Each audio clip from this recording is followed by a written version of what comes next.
Hello everyone, welcome to Genius Classes online study. दोस्तों, जैसा कि आप सभी जानते हैं, क्लास 12 फिजिक्स का चैप्टर नंबर 1 विद्युत आवेश और क्षेत्र हम पढ़ रहे हैं और आज हमारी क्लास नंबर 12 है। क्लास नंबर 12 में हम पढ़ेंगे चार्जिंग बाय कंडक्शन, चालन द्वारा आवेशन। सीखेंगे चालन के द्वारा आवेशन किस तरीके से होता है। कल की क्लास में मैंने आपको बताया था कि आवेशन की 3 विधियाँ होती हैं: घर्षण द्वारा आवेशन, चालन द्वारा आवेशन और प्रेरण द्वारा आवेशन। कल की क्लास में मैंने वो घर्षण द्वारा आवेशन के बारे में काफ़ी कुछ बताया और इसके पहले भी हमने काफ़ी कुछ सब कुछ घर्षण के बारे में ही जाना। आज हम एक नई चीज़ सीखेंगे, चालन द्वारा आवेशन। लेकिन इसके पहले थोड़ा सा रिवीजन ज़रूरी है और थोड़ी सी चीज़ ज़रूरी, ताकि जो कोई वीडियो पहली बार देख रहा है वो इस टॉपिक को समझ पाए। और जो वीडियो पहली बार देख रहे हैं उनसे अनुरोध है कि आप कृपया कर प्लेलिस्ट से ये वीडियो देखें नंबर बाय नंबर, ताकि आपको ये चीज़ें अच्छे समझ में आएँ। ठीक है दोस्तों, तो शुरुआत करने के लिए बहुत नॉर्मल सी बात से शुरू करेंगे। मैंने आपको बताया था कि प्रत्येक पदार्थ अणुओं से मिलकर बना होता है और अणु परमाणु से मिलकर बने होते हैं। परमाणु की संरचना किस तरीके से होती है, इसके लिए कई वैज्ञानिकों ने अपने मॉडल दिए, जिसमें से रदरफोर्ड का परमाणु मॉडल सबसे इफेक्टिव माना जाता है। इसमें उन्होंने बताया था कि परमाणु की संरचना कुछ इस तरीके से होती है, चित्र में दर्शाया गया। उनके अकॉर्डिंग परमाणु के 2 भाग होते हैं, एक नाभिक और एक कक्षाएं। नाभिक में पाए जाते हैं प्रोटॉन और न्यूट्रॉन, जैसा कि चित्र में दर्शाया गया है। प्रोटॉन एक धनावेशित कण है और न्यूट्रॉन पर कोई आवेश नहीं होता है। और कक्षाओं में पाए जाते हैं इलेक्ट्रॉन। इलेक्ट्रॉन एक ऋणावेशित कण है। ये सब जानकारी आपको पहले से भी होगी। अब दोस्तों, इसी मॉडल को एक नए रूप में ले जाएंगे हम लोग, जिसका नाम है आवेश की द्रव्यमान केंद्र की अवधारणा। देखिए और बात को समझिए। देखिए, इसी परमाणु को हम कुछ इस तरीके से बना रहे हैं और अब पूरी बात को समझेंगे। देखिए, इलेक्ट्रॉन जो ऋणावेशित कण है वो कक्षाओं में होते हैं, हम सभी को ये बात पता है, परंतु उनके ऋणावेश का जो प्रभाव है वो पूरे परमाणु में होता है। आवेश का जो प्रभाव होता है एक दूसरे को आकर्षित प्रतिकर्षित वाला, वो पूरे परमाणु में होता है। तो ये एक इलेक्ट्रॉन, ये ऋणावेश है, इसका प्रभाव पूरे परमाणु में है। पर फिर भी हम करते क्या है कि इस प्रभाव को एक बिंदु पर केंद्रित मान लेते हैं। जैसे द्रव्यमान केंद्र की अवधारणा आपने कक्षा 11 में पढ़ी है कि भाई द्रव्यमान पूरे वस्तु में है, पर द्रव्यमान को एक बिंदु पर केंद्रित मान लेते हैं। वैसे इस आवेश के प्रभाव को, इस ऋणावेश के प्रभाव को हम एक बिंदु पर केंद्रित मान लेते हैं और इस बिंदु को हम बोलते हैं ऋणावेश का द्रव्यमान केंद्र। ठीक है दोस्तों, इसी तरीके से आप बात करें कि नाभिक में जो प्रोटॉन है, प्रोटॉन जो है प्लस जो है वो नाभिक में है, लेकिन उसके प्लस का जो धनावेश का प्रभाव होता है वो पूरे परमाणु में होता है। तो फिर वही इस प्रभाव को भी हम क्या करते हैं, एक बिंदु पर केंद्रित मान लेते हैं और इस बिंदु को हम धनावेश का द्रव्यमान केंद्र कहते हैं। ठीक है दोस्तों, अब आगे बढ़ते हैं। ध्यान देना होगा कि जैसे यहाँ पर 11 इलेक्ट्रॉन है, इस को जो परमाणु दिखा है सोडियम का, इसमें 11 इलेक्ट्रॉन है, तो हर इलेक्ट्रॉन का अलग अलग केंद्र होगा आवेश का।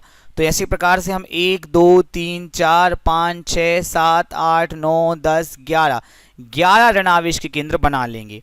अब हम सभी जानते हैं कक्षाओं में जितने इलेक्ट्रॉन होते हैं, नाभिक में उतने ही प्रोटॉन होते हैं। मतलब अगर 11 ऋणावेश के केंद्र हैं तो 11 ही धनावेश के केंद्र बन जाएंगे। 1 2 3 4 5 6 7 8 9 10 11। ठीक है दोस्तों, पर यहाँ पर एक ज़रूरी बात जो आपको ध्यान देनी पड़ेगी, ये देखिए, इस एनिमेशन पे गौर कीजिएगा दोस्तों।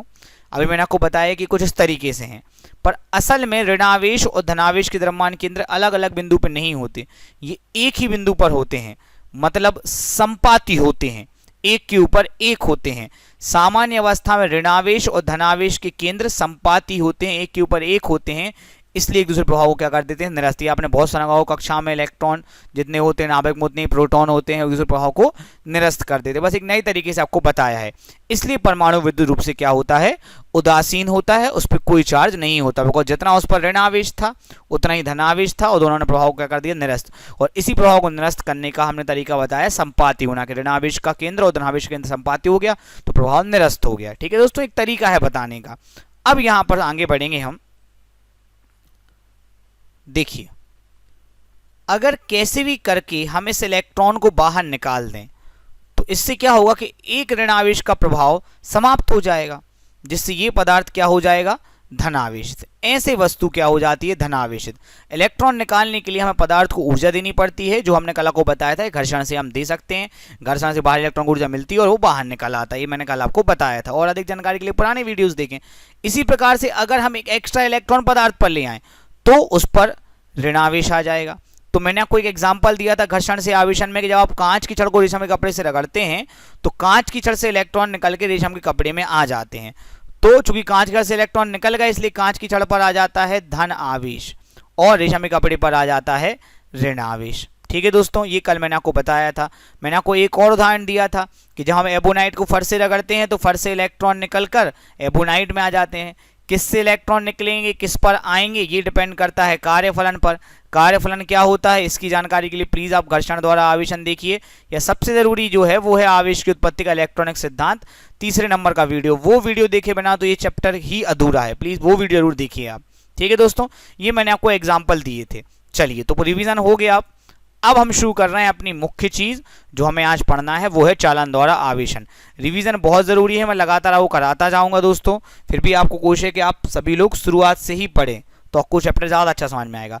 चालन द्वारा आवेशन के लिए मैं कोई उदाहरण देना चाहता हूँ। सामान्य सी बात है कि जब कभी गलती से बिजली के स्विच में हमारा हाथ लग जाता है, किसी करंट कैरिंग वायर में हमारा हाथ लग जाता है, तो उस वायर से करंट हमारे शरीर में फ्लो होते हुए जमीन में भी जाने लगता है, क्योंकि हमारा शरीर जो है विद्युत का चालक है, पृथ्वी विद्युत की चालक है। तो ऐसे में जो करंट फ्लो होता है वो करंट फ्लो होकर नीचे की ओर जाने लगता है। मतलब आवेश जो चार्ज था वो तो आपके स्विच बोर्ड में था, लेकिन उससे वो आप में आ गया। बस इसी को कहते हैं चालन, क्योंकि चार्ज जो है, आवेश जो है, चार्ज जो है, जो आवेश है वो चलकर बोर्ड से चलकर आप में आ गया तो आप भी चार्ज हो गए। तो ये आवेशन की जो विधि है इसको हम चालन कहते हैं। इसको और समझने के लिए यहां ध्यान देंगे, यहां पर एक पदार्थ है जो चालक है। ठीक है दोस्तों, चालक मतलब इसमें आवेश चल सकता है, जहां चाहे वहां जा सकता है। और अभी ये चालक उदासीन होने का मतलब है कि जितने इसमें ऋणावेश के केंद्र होंगे, मान लीजिए यहाँ पे हमने बनाए हुए हैं 7 केंद्र बनाए हुए हैं, उतने ही धनावेश के केंद्र होंगे और संपाती होंगे। ठीक है दोस्तों, इसलिए ये उदासीन है। अब हम क्या कर रहे हैं, इसे एक कुचालक कपड़े से रगड़कर आवेशित करते हैं। याद रखिए, कल मैंने आपको बताया था कि चालकों को रगड़कर आवेशित नहीं कर सकते। तो मैंने कहा था कि चालकों को चालक से, याद रखिएगा, चालकों को चालक से, मतलब जिस कपड़े से हम रगड़ रहे हैं उसका कुचालक होना जरूरी है। ठीक है, तो हम एक कपड़ा लेकर आते हैं और उससे इसको रगड़ते हैं। मान लेते हैं वो कपड़ा फर है या कोई भी कपड़ा है, और उससे इलेक्ट्रॉन निकल जाते हैं और निकल कर आ जाते हैं हमारे चालक में। अब चालक पर आ गया है ऋण आवेश। ठीक है दोस्तों, मैं आपको समझाना चाहता हूं कि चालन होता क्यों है, ये समझिए आप, ध्यान दीजिएगा। तो ये ऋण आवेश यहां पर आ गया। अब देखिए, ऋण और ऋण में होता है प्रतिकर्षण, तो ये एक दूसरे से जाना चाहते हैं दूर। तो चूंकि ये चालक है और आवेश में कहीं भी चल सकता है, इसलिए चल के दूर दूर हो जाएंगे, जितना हो सके मैक्सिमम दूर दूर ये हो गए हैं। सब लोग एक दूसरे से ज़्यादा से ज़्यादा दूरी बनाकर रखना चाहते हैं, और यही मैक्सिमम दूरी। अगर ये थोड़ा इस तरफ खिसकेगा तो इस वाले के पास आ जाएगा, इसलिए मैक्सिमम दूरी बनाकर ही रखना चाहते हैं, उन्होंने बनाकर रख ली है। दोस्तों समझ में आया सभी को? हाँ, अगर ये चालक नहीं हो तो ये नहीं चल पाते, वो बात अलग, फिर वो वहीं के वहीं रहते जहां घर्षण है। कल मैंने आपको ये बात बताई थी दोस्तों। ठीक है, चलिए, अब एक और पदार्थ मान लीजिए, जैसे मान लीजिए गोल्ड है, ये सिल्वर है, इस पे भी भाई कोई आवेश नहीं है। मतलब इस बात का क्या मतलब है कि इस पे कोई आवेश नहीं है? इसका मतलब जितने इसमें ऋणावेश के केंद्र होंगे उतने ही धनावेश के केंद्र होंगे, ऋण धनावेश के केंद्र संपाती होंगे। तो इस पर भी कोई आवेश नहीं है, ऋण धना 0 हो गया है। ठीक है दोस्तों, अब हम करेंगे क्या कि इस चालक को इस चालक से टच कराएंगे, संपर्क कराएंगे, स्पर्श कराएंगे। बहुत सारे शब्द हो सकते हैं, स्पर्श या संपर्क, बात वही है। तो होगा क्या कि मैंने आपको बताया था कि ऋण और ऋण में हो रहा है प्रतिकर्षण, तो ये दूर जाना चाहते थे, इसलिए तो ये दूर दूर आ गए। अब चूंकि ये भी चालक है तो ये ऋण चल सकते हैं, तो ये चलकर इस चालक में आ जाएंगे। ये देखिए, ध्यान दीजिएगा इस एनिमेशन में विशेष ध्यान से। पहले इस चालक पर पहले से आवेश था, इस चालक पर पहले से आवेश था, और जब हमने इसको टच कराया तो ये चलकर दूसरे आवेश में आ गया। अब अगर हम इनको अलग अलग, देखिए मैक्सिमम दूरी बनाए हुए, अब अगर हम इनको अलग अलग कर दें यहां पे 2 माइनस और यहां पे 2 माइनस। अब गौर करें कि पहले इस पे 0 था, अब इस पे 2 माइनस आ गया, मतलब आपने इसको कर दिया चार्ज्ड, आपने इसको चार्ज कर दिया, आवेशित कर दिया। ठीक है, पर उसके लिए पहले से ये वस्तु आवेशित होना बहुत जरूरी है। इसी को दोस्तों हम कहते हैं चालन द्वारा आवेशन। अगर ये चालक नहीं होता तो ये वाला आवेश चलकर इस वाले चालक में नहीं आता, इसलिए इस घटना को हम बोलते हैं चालन द्वारा आवेशन। इस एनिमेशन को ध्यान से देखिए, इसमें ये आवेशित है, ये अनावेशित है, इस पर धन आवेश है और इस पर कोई आवेश नहीं। तो जैसे ही हम इसको से टच कराएंगे, संपर्क कराएंगे, देखिए इस वाले गोले पर जो अनावेशित वाला गोला है इस पर भी आवेश आ जाएगा। देखिए ये आ गया। तो परिभाषा क्या बनती है, जब किसी अनावेशित वस्तु को आवेशित वस्तु से स्पर्श कराते हैं तो आवेशित वस्तु का कुछ आवेश, ध्यान दीजिए एक वस्तु आवेशित होनी चाहिए, आवेशित वस्तु का कुछ आवेश अनावेशित वस्तु पर चला जाता है, जिससे अनावेशित चालक पर समान प्रकृति का आवेश आया था। मतलब अगर इस पे धन है तो इस पर भी धन ही आएगा, क्योंकि इसी का तो यहां चला गया। इस घटना को हम चालन द्वारा आवेशन कहते हैं। तो दोस्तों इसी बात को एक नए उदाहरण और एक नए नजरिए के साथ हम समझेंगे। यह जो उदाहरण है आपको चालन द्वारा आवेशन समझने में बहुत सहायता करेगा। बहुत सारे पॉइंट हम आज से समझेंगे इस उदाहरण से। यहां पर आपके सामने दो बर्तन हैं, एक है बर्तन ए और एक है बर्तन बी। वैसे आपके सामने दो गोले हैं, एक है गोला ए और एक है गोला बी। बर्तन ए पानी से पूर्णतः भरा हुआ है, ठीक है। गोला ए आवेशित है, धनावेश से पूर्णतः भरा हुआ है, ठीक है दोस्तों। बर्तन बी पूर्णतः खाली है। इसी प्रकार से गोला बी अनावेशित है, उस पर कोई आवेश नहीं है, ठीक है दोस्तों। अब अगर हम गोले ए को बी से टच कराएं या इन दोनों को आपस में संपर्क कराएं, टच कराएं, तो गोले ए का आवेश गोले बी पर जाने लगेगा। वैसे अगर हम बर्तन ए को बी से संपर्क कराएं, मतलब एक नली से इनको जोड़ दें, तो बर्तन ए का पानी बर्तन बी में जाने लगेगा। पर प्रश्न ये उठता है कि गोले ए से आवेश गोले बी में कब तक जाएगा और बर्तन ए से पानी बर्तन बी में कब तक जाएगा, जब तक दोनों के लेबल, ये लेबल जो है वो समान ना हो जाएं। उसी लेबल को हम यहां आवेशन में, विद्युत में बोलते हैं विभव या वोल्टेज। ये एक नया टर्म तो आपके लिए नहीं है, आपने इसका नाम तो सुना होगा, पर इसकी डीप मीनिंग करने के लिए हम पूरा एक चैप्टर पढ़ेंगे विद्युत विभव का, उसमें आपको समझाया जाएगा। तो अब आप जब इन दोनों के विभव बराबर हो जाएंगे तो ये आवेश गोले ए से बी में जाना बंद कर देगा। और इसमें इतना कम समय लगता है कि क्षणिक समय, कोई समय ही नहीं, बहुत ही कम समय लगता है, तुरंत दोनों के विभव बराबर हो जाते हैं और ए से आवेश बी में चला जाता है, ठीक है। इसके बाद अगर आप इन दोनों गोलों को अलग अलग कर लेंगे तो दोनों वस्तुएं धनावेशित हो जाएंगी, और अगर आप यहां नली अलग कर देंगे तो दोनों बर्तनों में पानी भी आ जाएगा।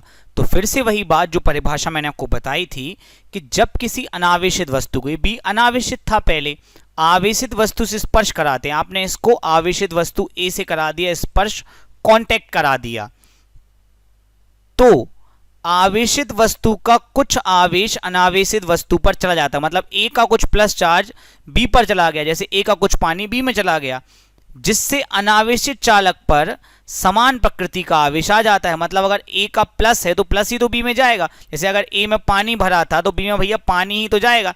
ऐसा तो है नहीं कि बी में भैया पानी की जगह तेल पहुंच गया। इस बात को आप समझिए, इस छोटी सी बात के लिए आपको एग्जाम्पल दे रहे हैं।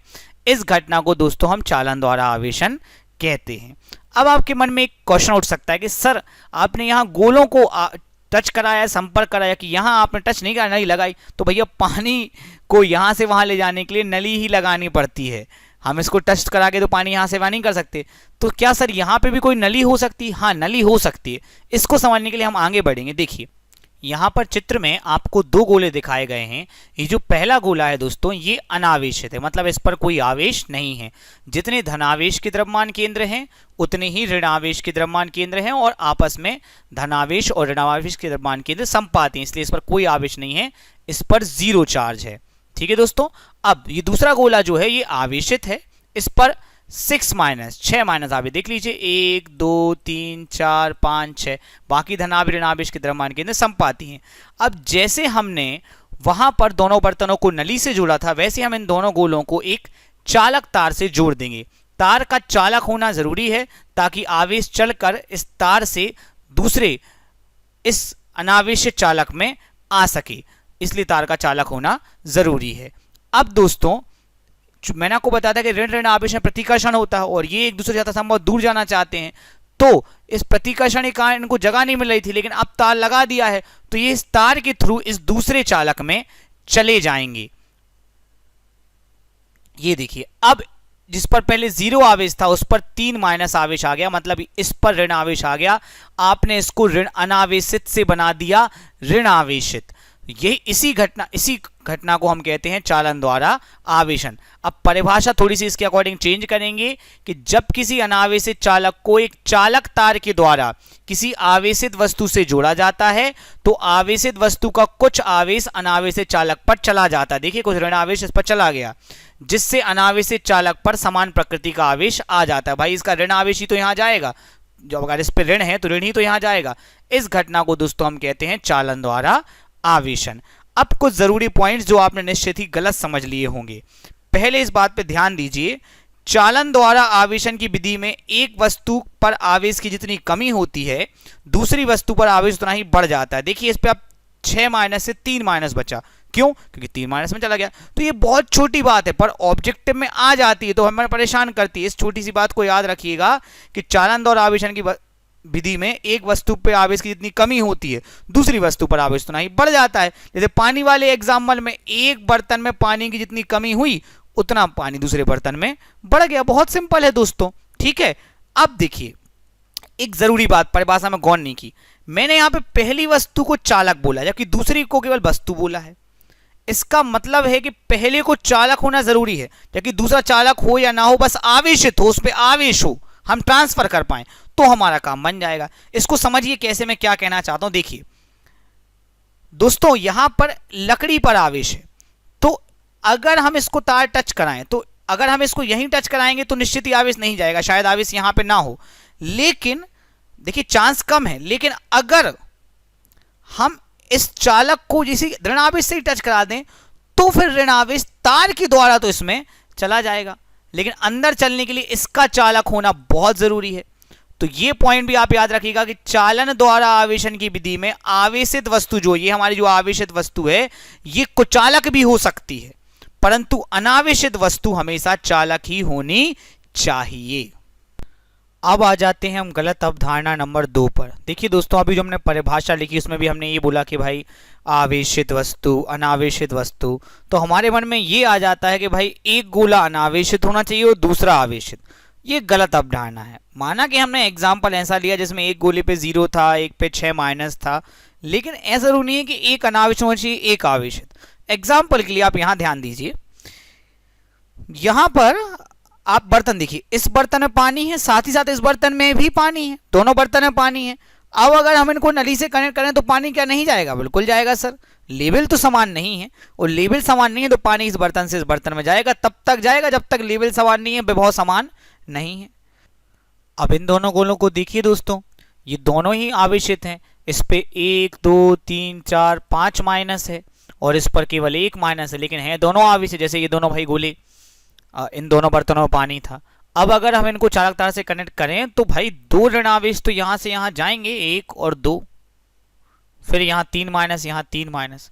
तो हम समझे कि चालन के लिए यह आवश्यक नहीं है कि एक कोई चालक अनावेशित ही हो, मतलब एक पे कोई 0 हो, ये जरूरी नहीं है।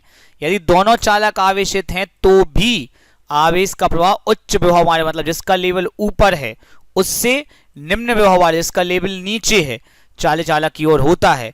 और आवेश का यह प्रवाह तब तक जारी रहता है जब तक दोनों चालकों का विभव एक समान ना हो जाए, मतलब लेवल एक सा ना हो जाए। इस क्रिया को दोस्तों हम कहते हैं आवेश का पुनर्वितरण। पुनर्वितरण मतलब फिर से बंटवारा, दोनों के पानी मिक्स होके इस तरीके से बंटवारा हुआ कि लेवल एक सा हो जाए। इस अवधारणा को काफी लोग गलत समझते हैं। आशा करता हूं का डाउट क्लियर हो गया होगा। चलिए अब एक सवाल का जल्दी जवाब दिए दें, कितना सीखते हैं आप। क्वेश्चन आपके सामने है, निम्नलिखित में से कौन सी स्थिति में चालन द्वारा आवेशन संभव नहीं है?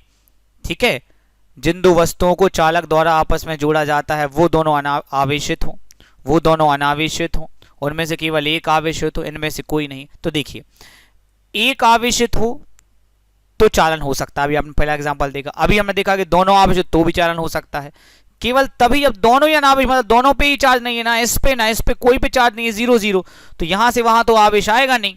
तो भाई इससे अलावा हम कुछ नहीं कर सकते। तो इसका सही जवाब होगा कि चालन तब संभव नहीं है जब दोनों अनावेशित हो।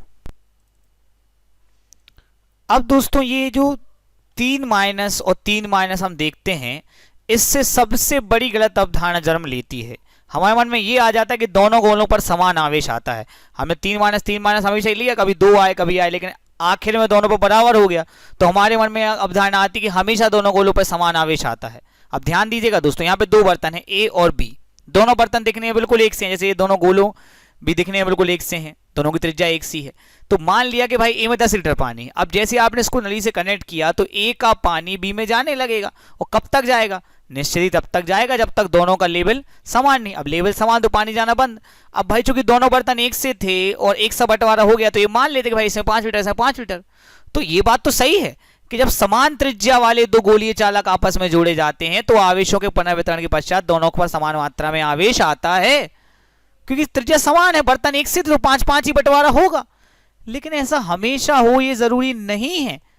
अब इस एग्जाम्पल को देखिए दोस्तों, यहां भी ए और बी 2 बर्तन हैं। बर्तन ए जो है इसमें 6 लीटर पानी भरा है, भरा ये पूरा है, लेकिन ये छोटा बर्तन है, पिछली बार 10 लीटर का था, इस बार 6 लीटर पानी भरा। चलिए पानी तो पानी है। अब हम ए को बी से कनेक्ट करते हैं तो ए का पानी बी में जाने लगेगा, और पानी तब तक जाएगा जब तक दोनों का लेवल समान ना हो जाए। चलिए दोनों का लेवल भी समान हो गया, लेकिन दोनों का लेवल समान होने के बाद क्या आप ये बोल सकते हैं कि भाई इसमें भी 3 लीटर इसमें भी 3 लीटर? 6 लीटर का वितरण हुआ है, यहाँ पे गौर करना पड़ेगा हमें। 6 लीटर का वितरण हुआ है, तो क्या आप बोल सकते हैं कि ये भी 3 लीटर और ये भी 3 लीटर? नहीं, आप बिल्कुल नहीं बोल सकते। अब क्लियर दिख रहा है कि यार ये बहुत कम है और ये ज्यादा है। क्यों हुआ है ऐसा? लेवल तो समान हो गया ना, लेवल तो समान हो गया, फिर ये वितरण एक सा क्यों नहीं हुआ? बिकॉज ये बर्तन छोटा है। तो असली बात ये है मैं आपको कि यहां पे आएगा 2 लीटर और यहां पे आएगा 4 लीटर, बिकॉज ये दुगना बड़ा बर्तन है। तो दो गोलीय चालक जिनकी त्रिज्याएं असमान है, समान नहीं है, आपस में जोड़े जाते हैं तो आवेश के पुनर्वितरण के पश्चात बड़े गोले पर अधिक आवेश आता है और छोटे गोले पे कम। जैसे यहां बड़े बर्तन में ज्यादा पानी आ गया और छोटे बर्तन में कम पानी आया। तो आशा करता हूं ये अवधारणा क्लियर हुई होगी जो मैं बोल रहा हूं। ये पॉइंट्स बनाए हुए बना लोग चांद पढ़ा के निकल जाते हैं, हम अभी भी लगे हुए डटे हुए हैं ताकि वो चीजें सिखा सकें। और बता दें कि आवेश का वितरण उनकी त्रिज्या के अनुपात में होता है, मतलब जिसकी त्रिज्या बड़ी है उसको ज्यादा आवेश मिलेगा, जिसकी त्रिज्या छोटी है उसको कम आवेश मिलेगा। इसको और अच्छे समझाने के लिए यहां मैंने 2 न्यूमेरिकल लिए हैं। इसमें क्या है कि समान त्रिज्या वाले 2 गोलीय चालक हैं, ये अपन ने ए बी नाम रख लिए। अच्छा क्या है, पहले गोले पे 40 माइक्रोकूलम का आवेश है, चलो ठीक है। दूसरे गोले पे 80 माइक्रोकूलम का, ठीक है। अब इनको हमने जोड़ दिया, ठीक है। तो जोड़ने के पश्चात प्रत्येक गोले पर कितना आवेश आएगा ये पूछा। सबसे पहले ये देख लो कि 40 80 टोटल हो गया तुम्हारा 120। अब 120 का बंटवारा करना है, ए और बी में बंटवारा करना है अपन को। तो ये बंटवारा कैसे होगा बताओ जरा। एक समान त्रिज्या है तो बंटवारा भी एक समान होगा। 120 का बंटवारा करना है, इसको भी 60 इसको भी 60, कितना ईजी है। अब देखो अगले में क्या है कि पहले गोले की त्रिज्या है 2 सेंटीमीटर, छोटा गोला है, और दूसरे गोले की त्रिज्या है 10 सेंटीमीटर, बड़ा गोला है। देखो कितना बड़ा बनाया है मैंने। अब आवेश क्या है, चलो पहले पे 40 है और दूसरे पे 80 है, तो इनको अपन ने जोड़ा, टोटल आवेश हो गया अपना 120। 120 का बंटवारा करना है, पर इस बार क्या बंटवारा ऐसा होगा 60-60 का? नहीं, छोटे गोले को कम आवेश मिलेगा और बड़े गोले को ज्यादा आवेश मिलेगा। समझने के लिए आप देखिए कि 120 में से 20 इसको मिलेगा और 100 इसको मिलेगा। क्यों सर ऐसा क्यों? ये समझ में नहीं आया, इसको समझाइए। समझाते हैं भाई। देखिए 2 पंचे 10, त्रिज्या 5 गुनी, तो आवेश ही 5 गुना मिलेगा, 20 पंचे 100। तो मतलब मैंने बोला ना अभी कि त्रिज्याओं के अनुपात में होता है, उसका यही मतलब है कि भाई जो त्रिज्याओं का अनुपात है उसी अनुपात में आवेश का बंटवारा होता है। आशा करते हैं आप मेरी बात को समझ गए होंगे।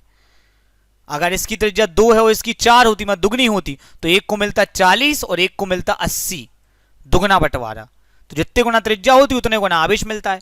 और इसको अच्छे से कैसे करेंगे पेपर में, उसके लिए देखिए क्वेश्चन पे गौर कीजिए। क्वेश्चन वही रहेगा, त्रिज्याएं 2 और 10। अब करने का तरीका देख लो भाई, घर पे बहुत सारे न्यूमेरिकल मिलने वाले हैं करने के लिए। देखिए सबसे पहले जोड़ने के पहले 2 सेंटीमीटर त्रिज्या गोले पे आवेश था 40 माइक्रोकूलम।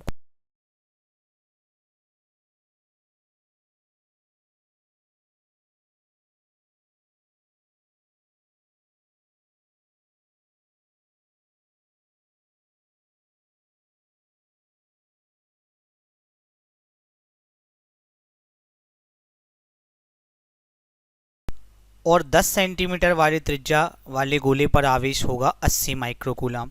अब हम निकाल लेते हैं कुल आवेश। 40 और 80 हो गए 120। ये कुल आवेश निकालना क्यों जरूरी है दोस्तों? इसी का तो हम बंटवारा करेंगे। छोटे गोले को कम आवेश देंगे, बड़े गोले को ज्यादा। बंटवारा तो इसी का होगा, इसलिए टोटल आवेश निकालना जरूरी है। अब बंटवारा जो है वो त्रिज्या के अनुपात में होना है, तो हमें निकालनी पड़ेगी त्रिज्याओं का योग।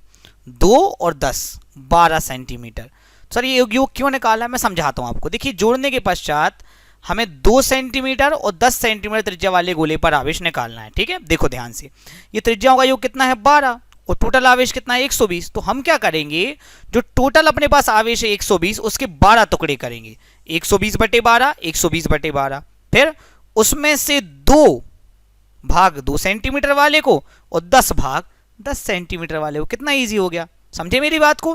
त्रिज्याओं का योग क्यों निकाला, क्योंकि त्रिज्याओं का योग आ गया 12, तो कुल आवेश में हम भाग देंगे त्रिज्याओं के योग से। ये बात दिमाग में डाल लीजिए, कुल आवेश में भाग देंगे त्रिज्याओं के योग से। तो 120 के 12 भाग किए, फिर 2 सेंटीमीटर वाले को 2 भाग दे दिए, 10 सेंटीमीटर वाले को 10 भाग दे दिए। कितना सरल है, ये तरीका आप सीख जाएं, वरना एक बार फिर से देखें वीडियो बनेगा। 120/12 हो गया 10 और 2 भाग इसको देने हैं, 120/12 वही 10 और 10 भाग इसको देने, 10 दूनी 20 इसको मिले, 100 इसको मिले। तो दोस्तों अब आ जाते हैं हम आगे अगले सवाल पर आ जाते हैं। ये सवाल ये समझाने के लिए कि आपको भाई पहला वाला समझ में आया है कि नहीं आया है। देखिए त्रिज्या इस बार है r और 2r, आवेश एक पर है प्लस का 80, एक पर है माइनस का 20। तो दिया है वही लिखेंगे भैया। जोड़ने के पूर्व r त्रिज्या वाले गोले पर आवेश था 80 माइक्रोकूलम, 2r वाले पे था -20 माइक्रोकूलम। कुल आवेश 80 और -20 हो गया आपका 60। ध्यान रखिएगा, एक प्लस का एक माइनस का, तो 80 - 20 हो गया 60। ठीक है, अब त्रिज्याओं का योग निकालेंगे, r + 2r 3r आ गया। अब जोड़ने के पश्चात हमें r और 2r वाले पे आवेश निकालना है। तो हमने क्या बताया था, कुल आवेश में त्रिज्याओं के योग का भाग देना है। तो 60/3r 60/3r। अब इसमें से r इसको दे देंगे और 2r इसको दे देंगे। चलिए भैया, r से r कैंसिल हो गया, 3 दूनी 6 20 आ गया, गुणित गए 1। फिर यहाँ भी r से r कैंसिल हो गया, 3 दूनी 6 0, तो 20 आ गया, 20 दूनी तो 20 एकम 20, 20 दूनी 40। टोटल अपने पास 60 था, इसमें से 20 इसको मिल गया, 40 को। दुगना क्यों मिला, क्योंकि त्रिज्या ये r है और इसकी दुगनी r यहाँ पे है। तो त्रिज्या दुगनी तो आवेश का बटावार दुगना। चलिए आगे बढ़ते हैं और देख लेते हैं। ये सवाल देखिए, समान त्रिज्या वाले हैं, मतलब त्रिज्या एक सी है तो कोई बात ही नहीं है। पहले गोले पर है 10 कूलम और दूसरे गोले पर है 2 माइक्रो, टोटल अपना आ गया 12 माइक्रोकूलम और दोनों त्रिज्याएं समान है। तो जोड़ने घटाने की आवश्यकता, सीधा लिख लो कि पहले गोले पर आवेश 12 का आधा 6 और दूसरे गोले पर आवेश 12 का आधा 6। बस लो भाई, 6 कूलम का आवेश हो, कितना ईजी है। अब एक ऑब्जेक्टिव आपके लिए, टाइम आपको अनलिमिटेड मिल रहा है, बताइए आप आराम से। 2 गोलीय चालक है जिनकी त्रिज्याएं समान है। चलिए समान है तो अपना तो काम ही हो गया। एक पर है 50, एक पर है -10। आपको बताना है कि जोड़ने के पश्चात आवेश के पुनर्वितरण के पश्चात कितना कितना आवेश होगा। तो चलिए आप जल्दी से कमेंट में आंसर बताइए, अब तक मैं आपको सॉल्व कराता हूँ। देखिए भैया, ये रहा 50 माइक्रोकूलम, ये रहा -10, 50 और -10 हो गया 40, 40 के आधे हो गए 20, 20। तो सही जवाब आ गया इसका डी। आशा करता हूँ हमने सही जवाब दिया होगा। चलिए एक और ये सवाल है, इसमें गौर कीजिएगा आप। इस पे है 80, इस पे है -200। कमेंट में आंसर लिखिए भैया, मैं देखना चाहता हूँ कितना बन रहा है। 80 और -200, तो 80 और -200 हो गए आपके -120। चलिए अब एक की त्रिज्या है 2, एक की है 10, तो 2 वाले को मिल जाएगा -20 और 10 वाले को मिल जाएगा 100 माइनस का। भैया 5 गुना त्रिज्या तो 5 गुना आवेश, तो सही अब आ जाएगा -20 -100। ऐसे और भी कई सवाल आपको असाइनमेंट में दिए जाएंगे, नोट्स जो आपको भेजे जाते हैं। अगर आप पता करना चाहते हैं कि भाई आपको नोट्स आपको कैसे मिलेंगे, तो हमारे हर वीडियो के डिस्क्रिप्शन में नोट्स पाने का तरीका आपको दिया रहता है। जल्दी से हमें हमारे नंबर पर व्हाट्सएप कीजिए, जो नंबर है 9644245436। इस नंबर पर व्हाट्सएप कीजिए, आपको सारे लेक्चर्स के नोट्स मिलेंगे, लिंक मिलेंगे, साथ ही साथ आज की न्यूमेरिकल और आज के ऑब्जेक्टिव मिलेंगे। अगर आपको कोई डाउट आ रहा है तो कृपया कर कमेंट कर दीजिए, हम कोशिश करेंगे कि आपका वो डाउट मैं क्लियर कर सकूँ कमेंट के थ्रू।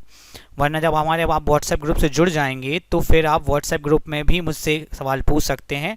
मैं कई बार बच्चों से कॉल पर बात करके भी उनके डाउट क्लियर कर देता हूँ, अगर कमेंट में डाउट क्लियर करना संभव नहीं होता है। दोस्तों अब एक ज़रूरी बात जो मैं काफ़ी दिन से नहीं कर पा रहा हूँ किसी भी लेक्चर से। देखिए आप सभी जानते हैं कि लॉकडाउन चल रहा है और 12वीं है, बोर्ड क्लास, सिलेबस है बहुत बड़ा, और सामान्य परिस्थिति में कोचिंग सब जगह 1 अप्रैल से चालू हो ही जाती है। अभी तक चालू हुई नहीं है और ये समझो कि अभी कोई संभावना भी नहीं है चालू तक होने की। वो तो लॉकडाउन नंबर 1 होता है, फिर 2 होता है, फिर 3 होता है, 4, 5 सब होगा। अब तो कोरोना के केस बढ़ रहे हैं, तो अब ये तो कह ही नहीं सकते कि भाई कोचिंग खुल जाएगी। ये समझ लो कि कोचिंग अभी जो खबर आ रही है कि दिसंबर तक तो कोई भी सार्वजनिक स्थान खुलना नामुमकिन है, ना थिएटर्स ना कुछ। और दिसंबर के बाद कोचिंग खुल भी जाएंगी तो क्या पढ़ लेंगे आप कोचिंगों में, कैसे अपना 12वीं का सिलेबस कवर कर लेंगे? थोड़ा बहुत कवर कर पाएंगे, कोई फायदा नहीं। तो अब आपके पास एकमात्र ऑप्शन जो है वो यही है, ऑनलाइन क्लास।